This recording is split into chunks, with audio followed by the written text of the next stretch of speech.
Dear Diary, today I played Hades and it was a pleasant experience. In its core it's action dungeon crawler where you have a limited amount of health and little means to restore it, and you have to sustain slashing through various of rooms, bosses, until the final battle. In this sense, Hades is similar to Gungeon and Dead Cells, but when it comes to the story, it really stands out. I love how organically it weaved into the gameplay and everything you do as a character. I like having a clear goal that is relatable to anyone who's ever been a young adult. Initially, you're trying to break free from this household, from this nest, to start your own life in the big world and failing miserably. I like having a difficult father-son relationship. It's been a big source of amusement. Useless. Okay. Okay, father. I like how every enhancement you get is a boon from a supporting god. It again makes a perfect sense, because Olympians trying to mess with Hades, and I guess probably they wouldn't mind another addition to the mountain in the form of dashing young leg Zagreus, and imagine they could have been just enhancements and abilities and nothing more. I like self-awareness of this game. There's been a bunch of moments where I noticed something and then the game commented on that. Every player going to only pet this left head. Here, boy. Just as long as one of your three heads enjoys these pets. Oh, okay, he acknowledges it too. That's good.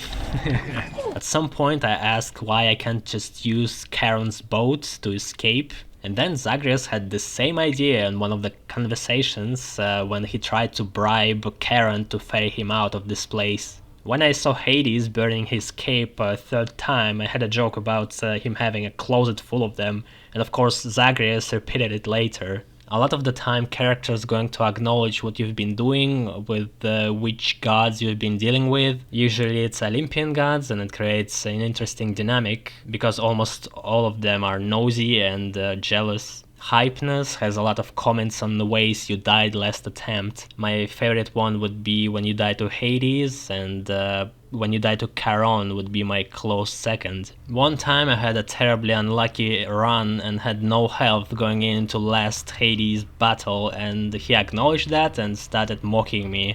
I like the fast pace. This game doesn't waste any time. The first thing it does, it just drops you in a legit escape attempt without any kind of tutorial, and I love it. All interactions are quick and on point. The game tells you a story in between gameplay, and I wish more games would have the same swiftness, the same sense of time, and would mesh playable parts and storytelling in the same creative way. Even Codex is neatly structured. It's not a dump of text. Initially, there's a few short sentences describing a subject, and if you want to learn more, you have to unlock it, which creates some sort of a challenge and gives more weight to new information you're going to get. Gameplay is enjoyable, even though it's really basic. It's just left click, dash, special and cast. That's why it works starting the game right away. Most of the enjoyment comes from different combinations of boons, weapons, and learning how to deal with your enemies. And then of course energizing music, interesting art style and storytelling wrap up the whole picture. My first successful escape was on number 13. I've just been running around with the shield, keeping as much distance as possible and throwing it in general vicinity of enemies. I would recommend this approach to anyone who has trouble completing the game.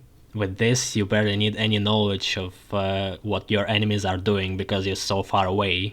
And yeah, shield is the weapon with the most range, don't ask why. Daedalus provides very game-changing mechanics, surprisingly. Once on my sword run, I completely depleted my health on satyrs because I'm just terrible with the close combat weapons, and then I saw an option of reducing my health by 60%, in turn gaining ability to reach 2 health with each strike. On paper, it didn't look that compelling, and I would probably ignored it if I had nothing to lose, so I've picked it, and from dying wretch, I became just a killing machine. It drastically altered the way I've been playing up to this point. I had to stay on enemies at all times to gain health, and it turned into probably one of the best runs I ever had. So the lesson here, don't give up, there's always something there that can help you, so press on. Or that the game might be a little bit unbalanced, you decide. But seriously, I don't have much problems with this game, which is a bit surprising. I had some nitpicks with voice acting when they should have raised their voices, but they didn't. The biggest problem I can think of that some effects from boons covering too much of a screen sometimes, to the point you can't tell what's going on in the battle. I also get spooked by Demeter laser cast and Ares' whirling swords, because in the corner of my eye they all look like danger. And by the end of the day, Hades is a short game, even though they try hard to vary it up, changing how bosses work, introducing a new one, making a new coil in the story, but eventually it gets repetitive anyway. So I wouldn't recommend to overstay your welcome, and check out Extreme Measures condition in Punishment Pact. It's hilarious, and it's almost a crime that it's not a part of natural progression, and it's an option. I'm most certainly going to keep my eye on Supergiant games and add Pyre to the list of what I will be playing at some point. And it's been Hades, well-crafted, charming piece of art. It took me 17 hours to make my first breakthrough, and 18 more for fun and my little experiments. I give Hades 83 out of 100. In his mother's hand. A narrator just spoiled the twist for Zagreus? Is this intentional? It must be.